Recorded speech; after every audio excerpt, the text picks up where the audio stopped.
Welcome to the Brigham Young University Family History Library webinar series. My name is Bela Gandhi and I will be your host for this webinar.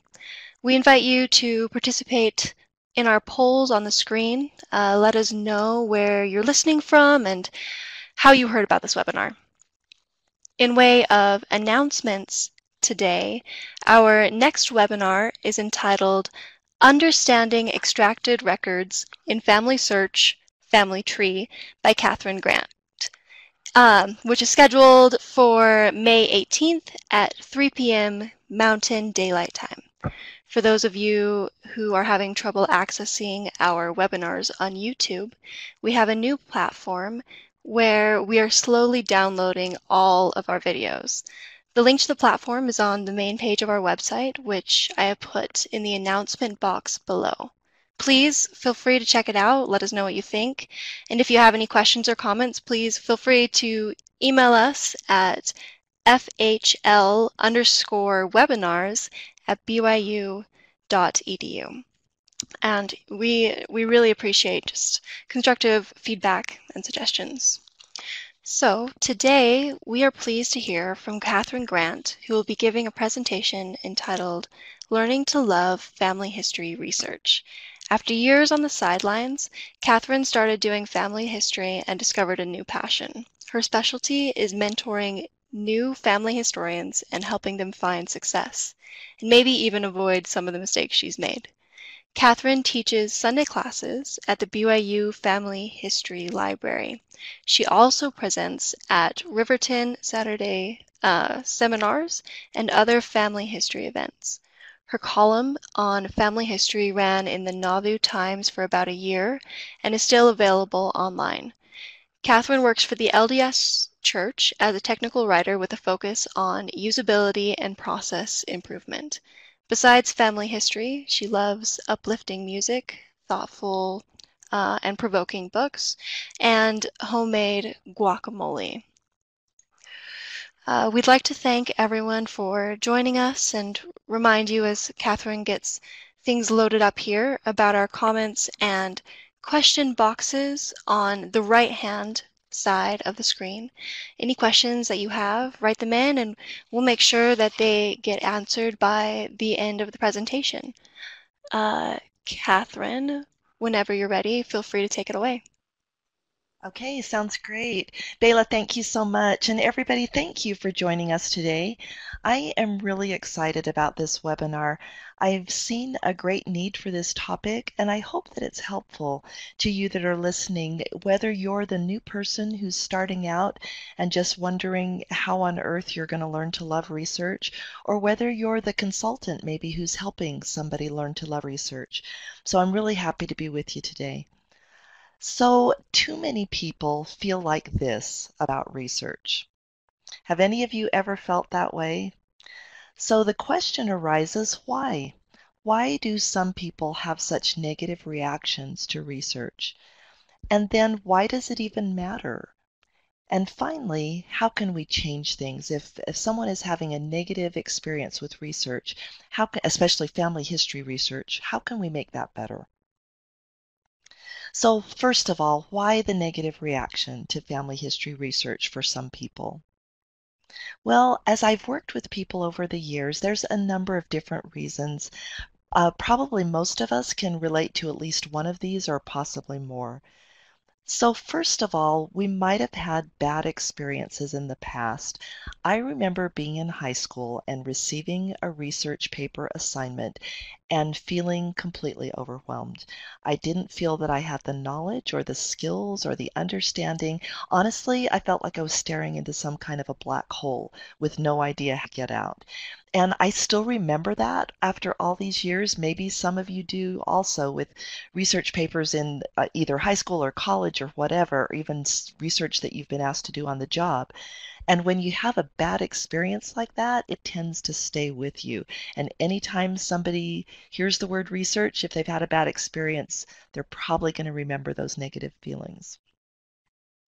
Another problem is that we hear other people complain about research. So have you ever heard a child Maybe they've said, "Oh, I love school so much. I just enjoy it so much." But then one of their little peers starts talking about how much they hate school. And all of a sudden, this child who loved school before is talking negatively about school. So when we hear other people complain, sometimes we think, well, gosh, they're right. Yeah, this is terrible. This is bad. So complaints can spread and can make those negative feelings become more common among people. Another reason sometimes people have a negative reaction when they hear about research, especially family history research, is that they haven't yet realized the benefits. So people complain a lot about research, it's tedious or difficult or whatever, but a lot of times people don't spread the benefits as much as they do the complaints. And then also another huge roadblock is that people simply don't know how. I've had so many people tell me that as I've helped them get started with family history, that is actually one of their biggest fears is simply not even having a clue where to start because it's so completely new to them. And then finally, we're dealing, especially now, with our wonderful technology with some unrealistic expectations. We have some people telling other people that because of technology, research is old school and it's no longer necessary. And so these people come, for instance, to a family history center or perhaps to a class at church or something like that, and they come with the expectation that they should not have to do research. And so when someone tries to encourage them to do research, they're understandably either disappointed or frustrated or overwhelmed or whatever. So that those unrealistic expectations can also provoke negative reactions in people. So those are some of the reasons. Why does it even matter? So some people don't like broccoli. I don't try to convince people to like broccoli if they don't like it. So why do I want to, and I happen to love broccoli actually, but why would I care if, and why would any of us as family historians care if someone just doesn't like research? Well, there's a few good reasons to care if somebody doesn't like research. For one thing, there are negative consequences like the following. So, some people that don't like research or have gotten it in their minds that it's a terrible negative thing, because of that, they will avoid family history. And that's completely understandable. Why would we want to engage in an activity where we feel that a major part of it is going to be something that we hate or something that we simply are not equipped to do? So that's one negative consequence of a bad taste in your mouth about research. Another problem, but it's kind of the opposite extreme, is that people will still do the will still do the family history, but they will avoid the research. So they will use technology, for instance, like name finding apps that crawl the tree looking for temple work, and they will say, well, I don't need to do research. I can just, use these name finding apps and get my family history done, which of course is not correct. And as a result of avoiding research, we see some negative consequences follow that. One of them is a very common one is that people will make avoidable mistakes, mistakes that could have easily been prevented if they had just done even some basic research. And then, of course, those mistakes go on to cause other problems like duplicate temple work or people building pedigrees on an incorrect person. The other day, I was working on a family where, in fact, I mentioned this in an earlier webinar, that somebody had combined 4 families into one. And so this family had like 20 kids. But when I was working with a stake member and when we looked at it, we realized that they were 4 separate families. But because the family had been combined, wrong temple work had been done, and also people were building off that incorrect family. So those mistakes just tend to multiply once they're made. And then also, unfortunately, when people have a negative idea about research and think that it's just not necessary anymore, they tend to promote those misconceptions among other people. So they will say it from the pulpit, or they will say it in a class, or so forth. And so those misconceptions then spread because avoiding research, wow, doesn't that sound great? If we could avoid something that we think is tedious, difficult, and terrible. So those misconceptions get spread very quickly by word of mouth. And so finally, what happens is avoiding research actually slows down the work of family history. It gets in the way of doing family history. When, for example, it results in duplicate temple work, that means that all that time that was spent doing the duplicate work was not spent on people who really needed the temple work. So in that way and other ways, as you can imagine, it slows down the work of family history instead of hastening it. So given those negative results, then how can we change things? If you're the person who has that negative experience with research and doesn't even want to do it, how can we change that? Or if you're the person who is helping others, how can you help others have a better feeling about research and be more willing to do it? Well, the first and most important thing, and what's interesting to me is I actually had not originally included this slide in the presentation, and as I was working on it, I had a strong feeling to include it. So that just underscores to me the importance of this particular concept right here, and that is seeking the spirit. Honestly, in family history, the spirit changes everything. When we have the spirit with us, tasks that seemed impossible are suddenly doable. Tasks that seemed unpleasant suddenly become enjoyable. The spirit makes all the difference in the world. As people who love family history or who want to love family history, we could take this scripture from it's the experience of the people in 3rd Nephi. After the Savior came to them, they had probably had a pretty overwhelming day. So they had just been through massive destruction, 3 days of darkness, and then suddenly the Savior of the world appears to them after having completed the glorious atonement and resurrection. And I can just imagine what was going on with them. How overwhelming and incredible that must have been. So at the end of that experience, the end of that first day, the Savior said, "Okay, I need to leave for a while, but prepare yourselves because I will come back tomorrow." So what was one of the main things that they did to prepare themselves? They sought the Spirit. They sought the Holy Ghost. As this scripture says, they sought what they most desired, that the Holy Ghost should be given to them. And it's the same way for family history in my experience. If we seek what we most desire to have the Spirit with us, then somehow it works out. We find what we need to find. We learn what we need to learn. We do the research that we need to do. So, as people who are doing family history or encouraging others to do family history, let's always remember the importance of the Spirit and how the Spirit makes everything better when we're doing family history. Also, we need to be positive and encouraging. So if we're the person who maybe has had bad feelings about family history family history research in the past, one thing we could do is kind of let those feelings sit on the shelf, at least set them aside for a while and be willing to consider that maybe family history research could be positive instead of such a negative thing.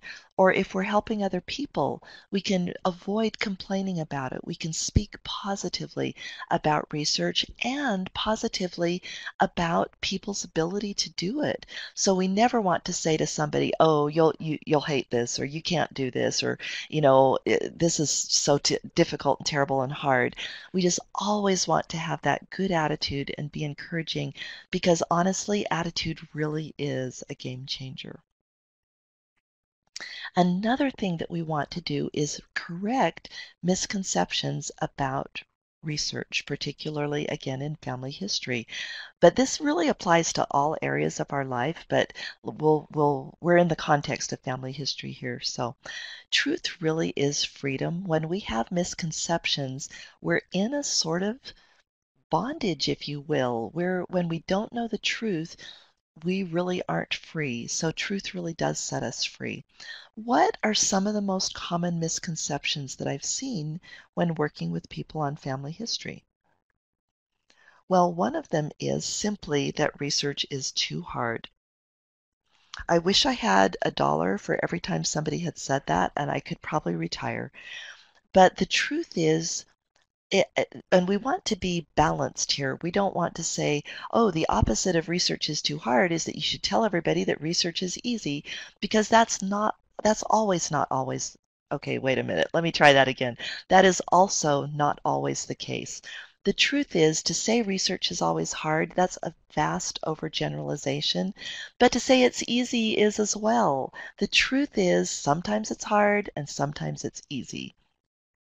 And what that depends on is the time period and the location and other factors like the person's name or the availability of the records or so forth. But the key to being successful, if we're starting out in family history, honestly, is work in the easy place. Don't dive right into, say, 17th century German handwriting if you've got no experience with that. That would be overwhelming for most of us.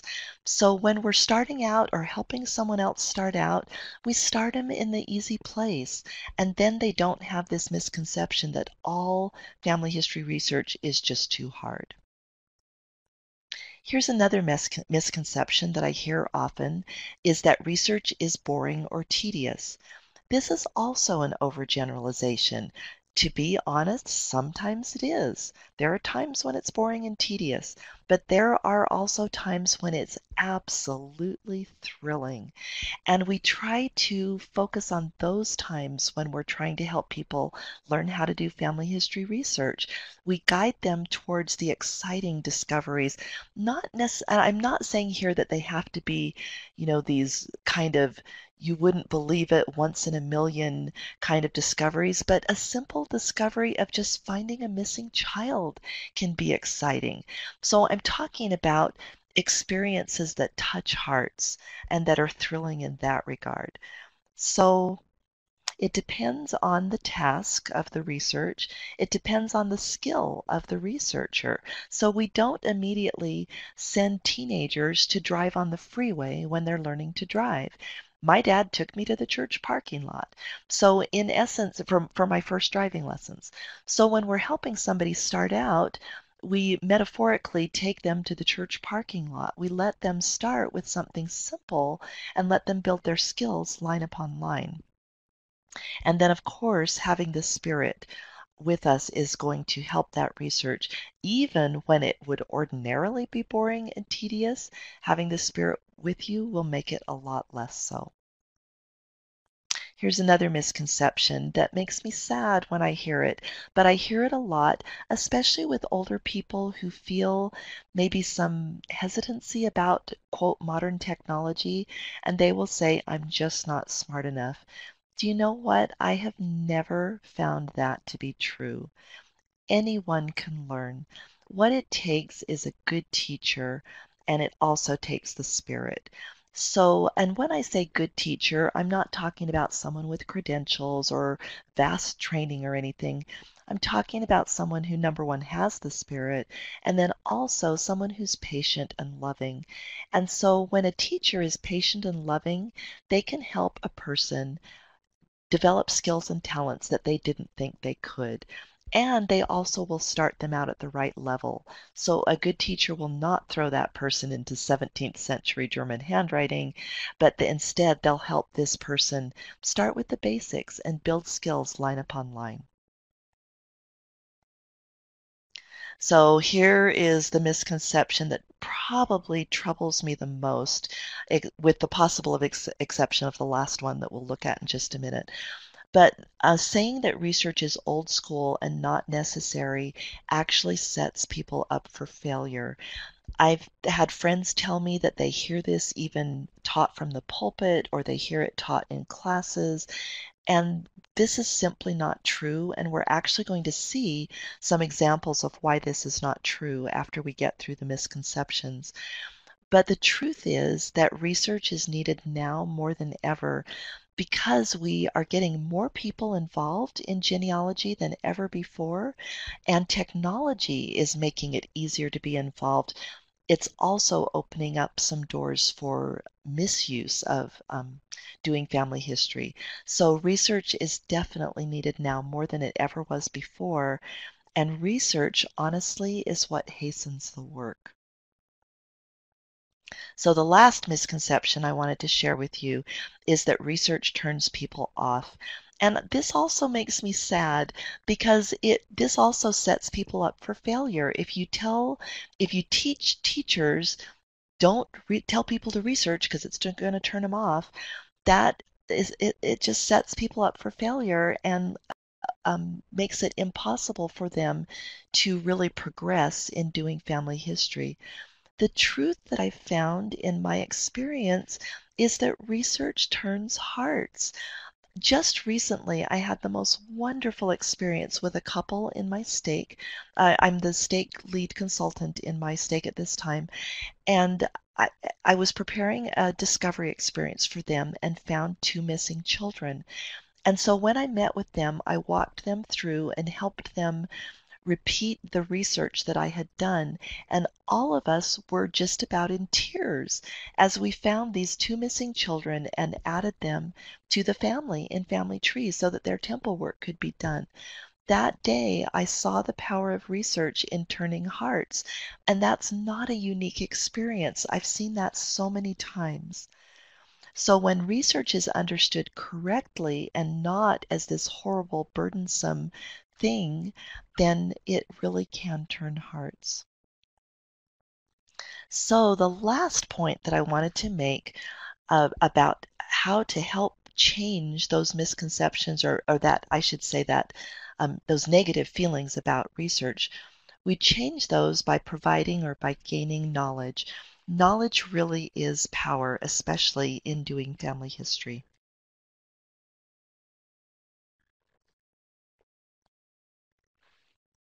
So I wanted to cover three things in this section of the webinar. First of all, what exactly is research? Have you ever kind of smiled to yourself when you've heard somebody say that they hate something, and then you ask them, well, have you ever done this, or have you ever tasted it, or have you ever, had experience with it? And they sheepishly admit, well, no. And I think that's often the case with research. I mean, I've done that too, to be honest with you. I've had a negative attitude about something that I honestly didn't understand. And as soon as I grew to understand it, the negative attitude went away. So we want to take a look at what exactly research is. Then we want to look at why research is still valuable, why it's not, quote, old school. And then also, I wanted to share with you just a few of what I would call principles of success, or as I've sometimes called it, what I wish I'd known when starting out. Because when I started out with family history, oh, I don't know, it's been like 10, 12, 15 years or something. When I started out, I did not get good training. And so, in fact, I got almost no training at all. I was called as a ward consultant, and I really had no clue what I was doing. And I remember just learning, oh my gosh, I learned so many things the hard way by making mistakes and messing things up. And over time, I started to collect principles that I had wished I had known that would have helped me avoid making those mistakes. So we'll talk about a few of those. So first of all, what exactly is research? Well, to find out, I turned to Google. I did a define research search on Google. I don't know if you've ever tried that. I think it was James Tanner that taught me that. Like I learned it at a class that he taught or whatever. So if you go to Google and you just type in define and then the word you want to define, it pulls up a dictionary definition for you, complete with usage and etymology and everything. So it's really cool. So this was the simple definition that Google gave a few, but this was the simple definition that I liked the most. Discover facts by investigation. Well, that's not hard. That's totally doable. We do that all the time. I want to buy a new book. So I want to do some research on it. So I search on Google and I look at some reviews. I see who liked it, what they said about it, who didn't like it, et cetera, et cetera. That's discovering facts by investigation. We want to find a new school for our child. We want to find a new home. Any number of different things in our life where we need information. We discover facts by investigation. That's not hard. That's doable, right? We can do that. Sure, some of it's harder than others, but research is not this impossible black hole task that people can't do. It's just a matter of discovering facts by investigation. And as a writer, Bela mentioned that I write for the church. I am a word nerd. I've got to admit, I love words. I love learning about them. So I did look at the etymology of research. And I had not known this before. I discovered that it comes from the Old French re, so that's to express intensive force, the re, and that's the same thing that we see at the beginning of the word rejoice, for example. So it's not just joy, it's intensive joy, it's strong joy. And then the second half of the word of research comes from chercher, which just means to search. So I love that because to me that says it's strong searching. And that just sounds wonderful. That's powerful searching that enables our ancestors to eventually have their temple work done. So, why is research still valuable? Now that we've got maybe a more accurate idea of what research really is, why do we still need it? The answers are found in understanding Family Search Family Tree. So, most of us, when we're doing family research, family history research, it's going to touch on using Family Search Family Tree. Almost always, that's going to be our end result. We may take different steps along the way. We may add photos and stories. We may write a biography. We may record audio interviews of our family members. But ultimately, most of the time, in my experience, people do want to get some temple work done for their ancestors. So, in order to understand why research is still valuable when we're dealing with Family Search Family Tree, then we need to understand a little bit more about Family Tree. Now, I do realize that some of you listening will look at this and you'll say, "Well, yeah, I'm already familiar with the principles you're teaching about Family Search Family Tree." If that's you, then I hope that these principles might give you some ideas for teaching others. So let's take a look. What exactly is Family Tree? As it happens, Family Tree gets mixed up with a couple of other things. It gets mixed up with Family Search and it gets mixed up with historical records. So I wanted to point out that Family Tree is one section of the FamilySearch.org website. And here I've got the whole menu of the FamilySearch.org website.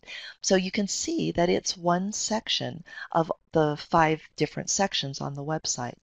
So it's not the same thing as FamilySearch.org. It's actually a piece of FamilySearch.org. It's also not the same thing as search.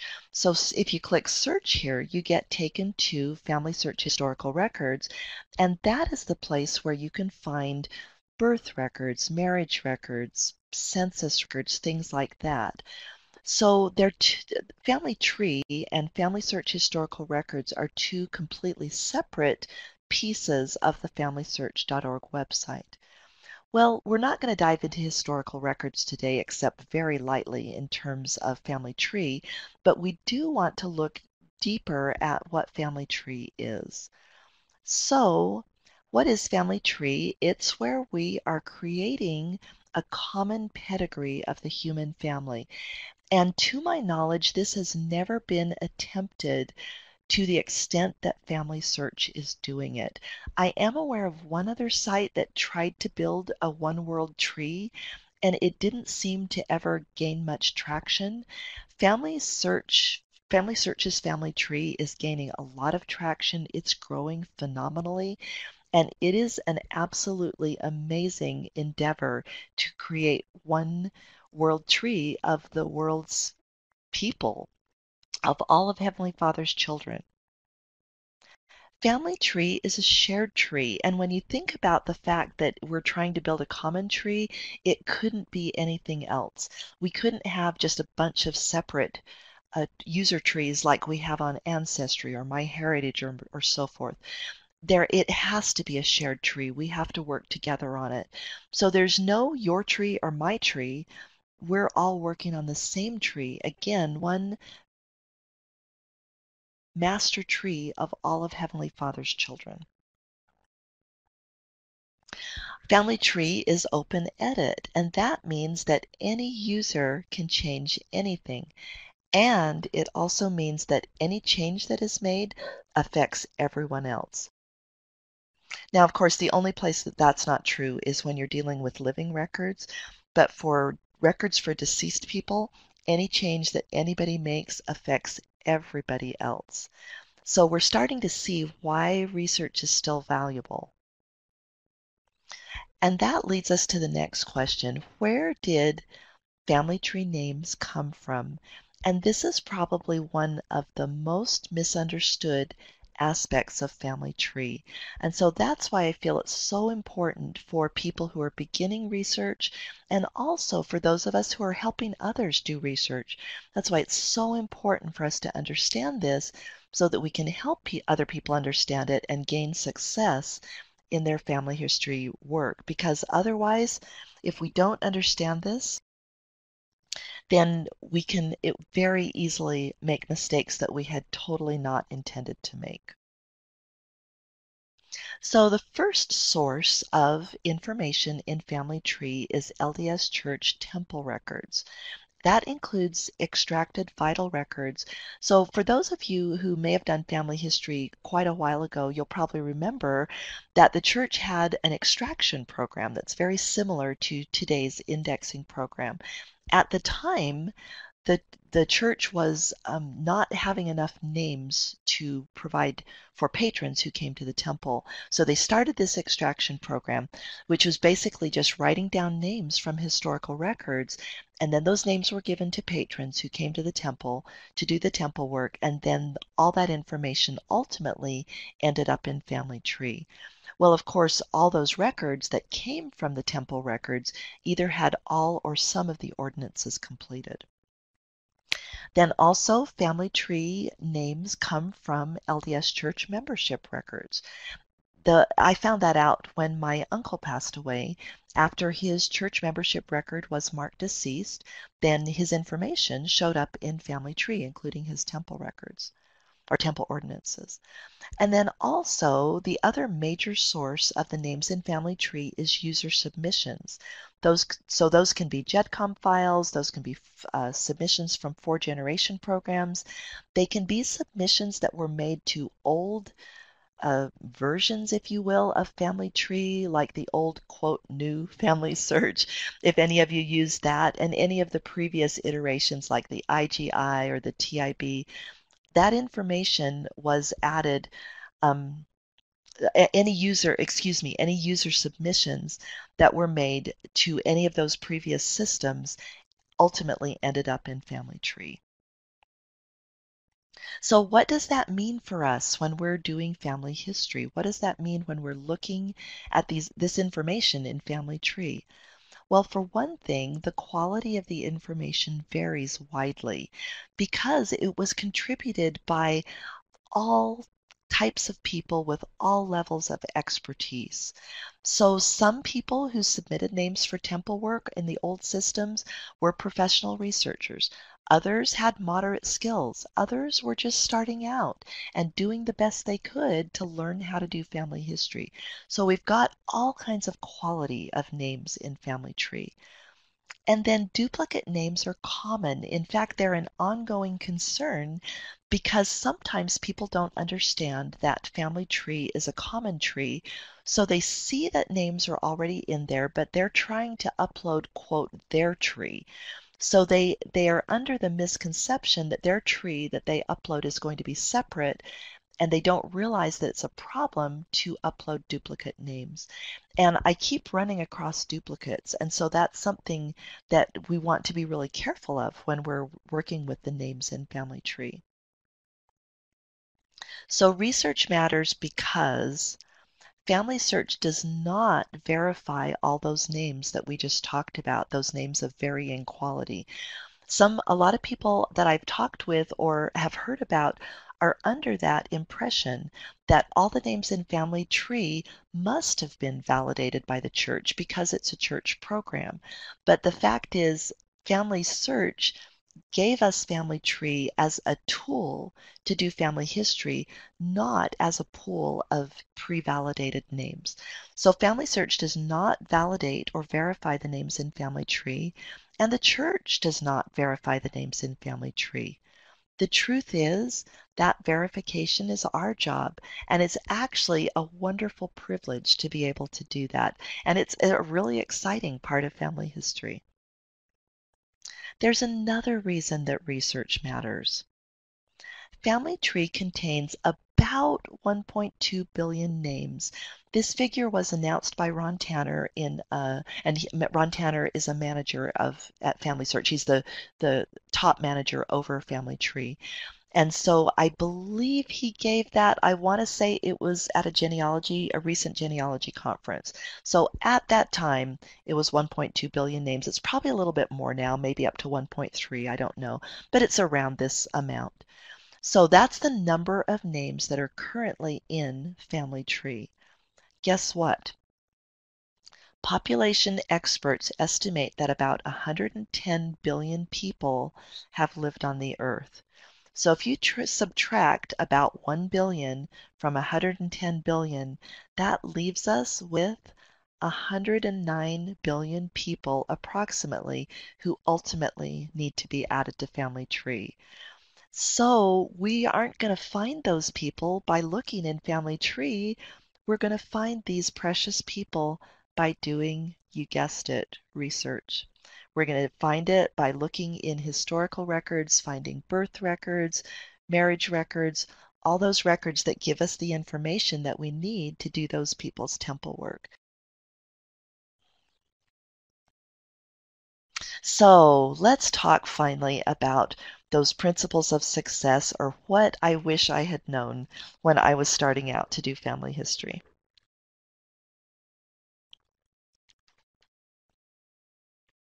First of all, it took me a while to figure out exactly what I was doing when I was trying to, quote, do family history. One way of stating it is that the purpose of research is to find enough information to identify a person uniquely. What makes this John Bescovy different than that John Bescovy? Or what makes this James Stuffins different from that James Stuffins? How do I tell them apart? And that becomes especially critical when you're doing temple work. And it's also a little bit more difficult for the dead than it is in real life. In real life, we can see people, we can see their faces, we get to know them. But when we're just relying on a paper trail, on records, it's a little bit more challenging.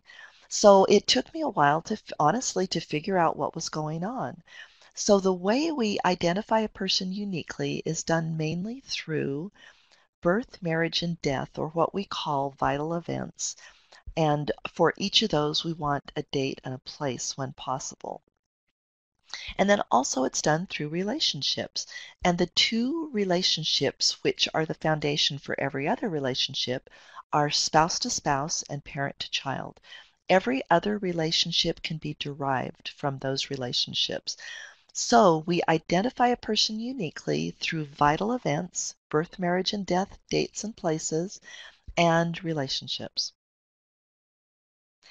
Now, how do we find those vital events and those relationships? And here's another thing that I didn't get right away when I started learning to do family history. Every place or geographical location and every time period, like, century or whatever, each one of those has key records that help you identify people uniquely. So here's an example of doing English research. So key records for England are parish registers, which go from about the 1500s to the present. Civil registration, oh, and parish registers, for those of you who may not have used those before, those are church records. So those are, for instance, in England, most of them were kept by the Church of England, and they were for christenings or infant baptisms, marriages, and burials or deaths. And so those parish registers are a key record for England. Civil registration is also, and civil registration are records, those are records that were kept by the government of births, marriages, and deaths. And then finally, census records are key records for doing family history research. And you notice I've got the dates here of when those records are available. So when you're researching in England, you can be very successful by using these records and by sticking to the times and places that provide these records. So that's a principle of success, is work in the area where you can find the information that you need to find. Now, of course, what about the people that were born, earlier, or what about the people that were born in areas where there's not as good of records? Well, of course, we want to eventually do those, or there will be people with those skills. It's that line upon line thing. It's just when we're starting out or helping someone else start out, we want to give somebody a success experience. And so we don't want to dive into the most difficult stuff. We want to learn in the easier areas. So where are these key records? That is another question that often people will ask at the beginning. It's like, okay, fine, you've told me I need to use parish registers and civil registration and censuses, but I do not even have a clue where to find those. How? And I remember when I was first starting out, this just seemed like a big black hole because I just thought records, good grief, that like the world is the limit. How do I even draw boundaries? How do I even know what's possible or where to look? Well, fortunately, with the internet, it's all become a lot easier and a lot clearer, I think. So first of all, these key records can be found, many of them can be found in Family Search historical records. And if you remember when we were looking at that menu of Family Search, you find these records by clicking that search option that is right next to Family Tree. But there's other places. So Family Search has partnered with some providers of historical records. And those partners include Ancestry.com, Find My Past, and My Heritage, and a few others that you can see if you go to familysearch.org/partner access. Members of the LDS Church can sign up for free access to these partner sites, which would normally charge money. This was arranged with these partner sites because the church and they came to an agreement and did some records exchanges and so forth. And so one of the conditions was that these providers would allow members of the church to have free access. So that is a wonderful blessing to people who are trying to do more research on these sites and might normally not be able to afford the subscription fee, which can run into the hundreds of dollars. And then finally, another place to learn about how to find these key records is the amazing Family Search Wiki. So if you've never been there, I would recommend checking it out. It has pages for many, many geographical locations. And last I checked, the number of pages was somewhere around, I don't know, 85,000. It's probably more by now. So this wiki has a lot of information. If you go to it and you search for England, then it's going to bring up a page that tells you what records are available for searching in England. Same thing for Germany, same thing for France, same thing for many, many other countries. It doesn't have every country in the world, but chances are it has most or maybe all of the countries that your ancestors were from. So if you're wondering what records to use for a certain country, or maybe you've tried, like let's just suppose you're doing English research and you've already tried the parish registers and the civil registration and the censuses and you haven't found what you need, then you can go to the wiki and see what else is available. Like, what about military records or what about wills? And very often it will give you links or information that will help you actually bring up those records online. Or if not online, it will help you know how to, where those records are stored, where you could either, you know, travel there if you've got the means, make a visit, or perhaps get someone who lives there to help you with the research, that type of thing. But I can't say enough good about the Family Search Wiki. I used to joke actually a few years back that it just reminded me of Ross Dress for Less, where you'd have to dig through a lot of junk to find that one, wonderful dress or shirt or whatever. That is no longer the case. It has gone way past Ross Dress for Less. It's now, I think, a key resource that will help you find information on how to do research. So I can't recommend the wiki highly enough. I think this is the last one. It's either the last one or second to last.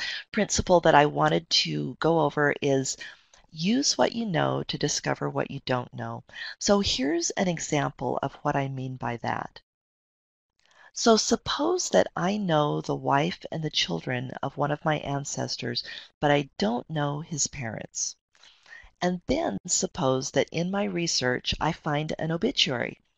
Well, in the obituary, it lists his wife and children, so I know the obituary is his. And that's what I know. Then I discover that this obituary lists the names of his parents. And so that means now I know the parents' names and I can use that information to find out more information. For instance, possibly find those parents in the census. Every time I get stuck or lost in family history or when I don't know what to do, it's because I've forgotten this principle. So if I go back to what I know, that will always help me. I shouldn't say always, often help me build a bridge so that I can discover what I don't know. Okay, and here's the last one, tips for helpers. These are things that you can do if you're helping other people who are struggling with learning to love research. First of all, one thing is to point out that research is much easier than it used to be. Sometimes when you're trying to help people love research, they will have visions in their head of going to musty basements and digging through boxes of moldy records. Or they will have ideas of going to the Family History Center and struggling to put a microfilm on the reader and rolling the microfilm until your arm is just about to drop off. And so they have these visions of, this terrible, difficult experience with family history. Well, that's not how it is anymore. For one thing, so many records are online, not all of them, but many are. And even for those that are microfilmed, if you go to the Salt Lake Library or the Riverton Family Search Library, one of the places that will still let you use microfilms, they have these fancy new readers that are digital. And so and they've got a paper right there that tells you exactly how to thread the microfilm into the reader. So you put it on, it shows up on a screen and you just click a button. It shows up on a monitor. So you just click a button to make it scroll. There's no rolling, rolling till your arm drops off. And then when you get to the image that you want, you take a screenshot of it and put it on your thumb drive. So gone are the days where you have to, do these tedious microfilm things. You can just use the new readers and it's wonderful. And then you've got the screenshot of what you wanted from that film. So research really is so much easier than it used to be. Not only that, the church, you're probably, many of you may be aware that the church has recently announced, and by recent I mean the date this webinar is being given, which is May 4th, 2018. The church has recently announced an expanded emphasis to family history called Discover, Gather, Connect. And when we focus on helping people discover, that's really what research is. And so helping someone discover things about their ancestor is helping them learn to love that person, learn about them, find out facts about their life, connect with them, and That's really research. We're just maybe calling it by a different name. And who doesn't love a discovery? Who doesn't love a treasure hunt or, scavenger hunt, something like that? We always love discovering things. So if we focus on the discovery aspect of research, that is going to help people find the joy in doing family history research. Also, it helps to explain why records are relevant. Sometimes I found this as a consultant, I will look at the record, and because I'm familiar, say, with an English parish register, I know exactly what I'm looking at when I bring the record up. But to the person who's never seen a parish record, parish register, they look at it and go, I really do not know what I'm looking at. And none of us do when we first start out. So as a helper, you want to kind of walk through that record you found through research, and explain why it's relevant. Okay, here's the person's name, and here's the date of the christening. And oh, look, outside in the margin, the clergyman wrote the birth date. And look over here on the right-hand side, we've got the father's occupation, and it matches the census. So now we've got some additional proof that we've got the right person, et cetera, et cetera. So you don't just like say, okay, here's the record, but instead you explain why it matters, why it's relevant to them. And especially closely tied to that, explain how it helps them know their family. Highlight the occupation, especially if it's unusual. I had one person on my line that was a color man, and I had no idea what that was, so I Googled it and found out that it was someone who worked with dyes and paints and so forth. So one of my ancestors worked with dyes and paints. That was pretty cool to me, and it was a pretty unusual occupation. You can talk about where they lived and even look on Google Earth and find out, they lived in Grimsby, Lincolnshire. What is that place? Let's look it on Google Earth and see if we can see some pictures of it. How many kids did they have? Did they have a huge family, a small family? Were they all boys? Were they all girls? Or on the other hand, I remember, gosh, bringing up one census record where they had had 7 children and 5 of them had passed away. And you can't see something like that without having empathy for that family and without feeling a connection to them. And for any of us who have ever lost someone we loved, which is most likely all of us, then we feel that empathy for that family, and it helps us just feel a little bit more of what their life was like and what they went through. And especially imagine that if that person did not have the gospel, what did they understand about their children? What grief did they endure not knowing that they could see those children again and that those kids would be with them forever? So you can make research meaningful. Oh my goodness. Okay, this just touches my heart. So you can make research meaningful by focusing on things that are meaningful to the person that you're helping and helping them really connect with that family. And even some interesting names. I'll give an example of that. In England, a lot of people back in the 1800s would name their children after the kings and the queens. So we had a lot of Williams, we had a lot of Jameses, we had Henrys and so forth, or we had Marys and Elizabeths. But when people were when they realized that the state church, the Church of England, was not the true church, but they didn't know the restored gospel yet, they would often turn to Bible names. These people were called nonconformists because they didn't conform with the Church of England, with the state church. And so they would name their kids Rebecca and Isaac and Jacob and so forth.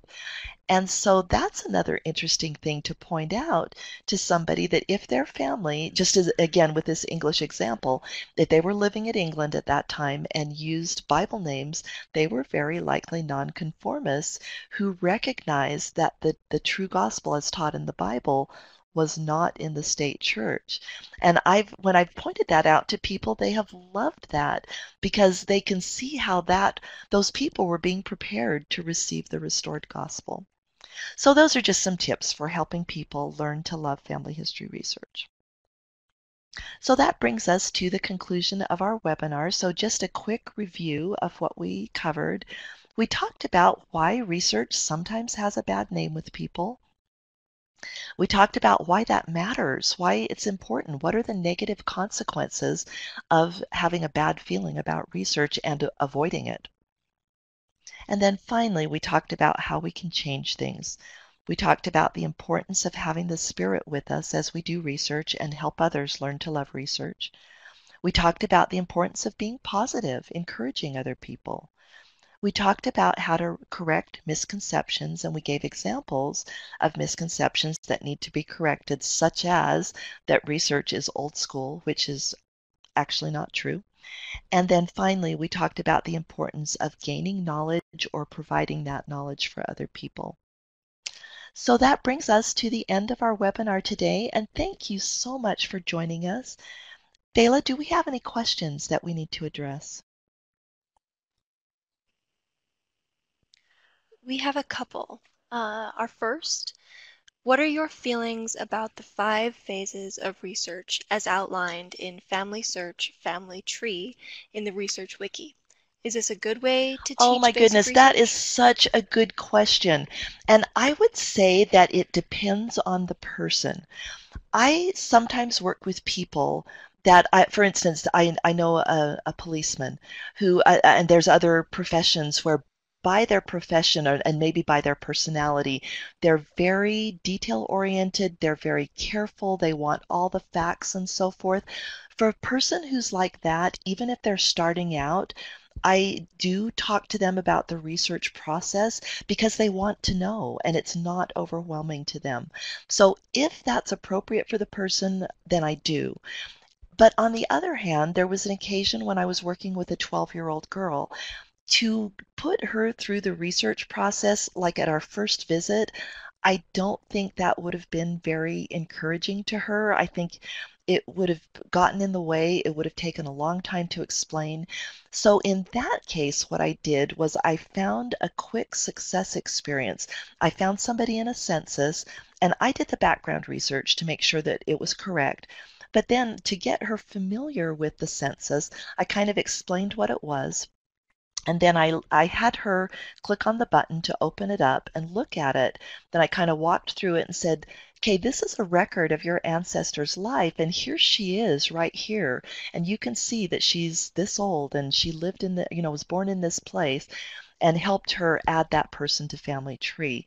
So that's a kind of the opposite spectrum. In that case, I just very basically gave her an experience that gave her a taste of research without describing the whole process. And then there's any level in between that. So honestly, on that one, I would pray and ask Heavenly Father, what is the best way to teach the person about research? What level, what things to include, and so forth. And then with the guidance of the Spirit, you can have a great experience helping that person understand research. And often you'll meet with somebody more than once. So you can kind of go line upon line. The first time, maybe you just show them the census. Then maybe the second time you dig a little deeper and depending, maybe ultimately you do show them the whole research process.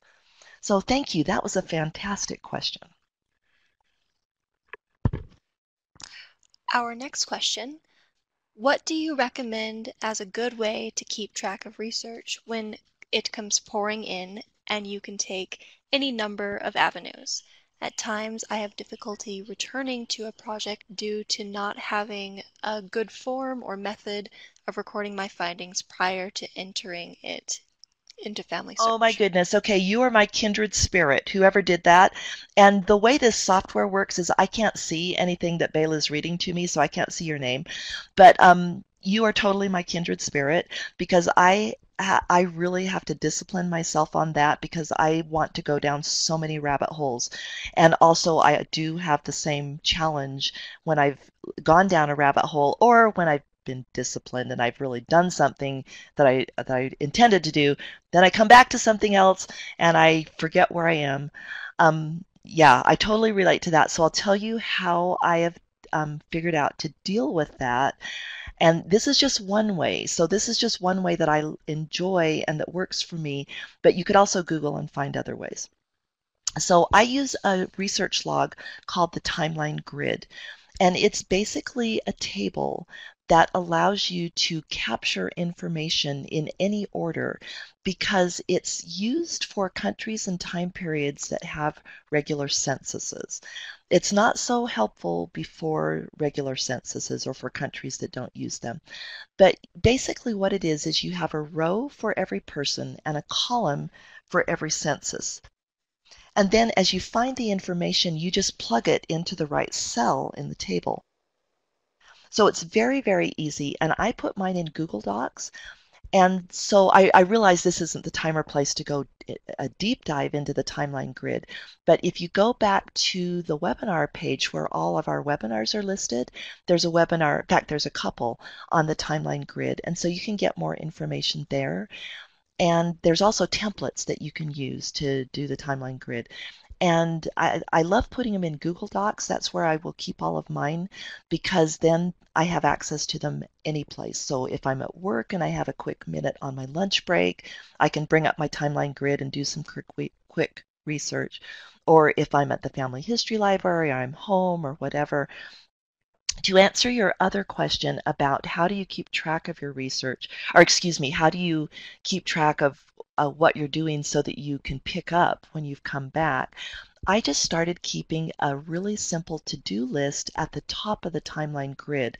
So I will just say something like, next time, look for the marriage record of so-and-so, or next time, figure out why, in one census they're a boy and the other they're a girl, figure out, look for some more records and find out what the gender actually is. And so that helps me a lot because then when I come back, I've got this little kind of to-do list that helps refresh my memory. So I hope that helps. Thanks for that question. And thanks for being my kindred spirit.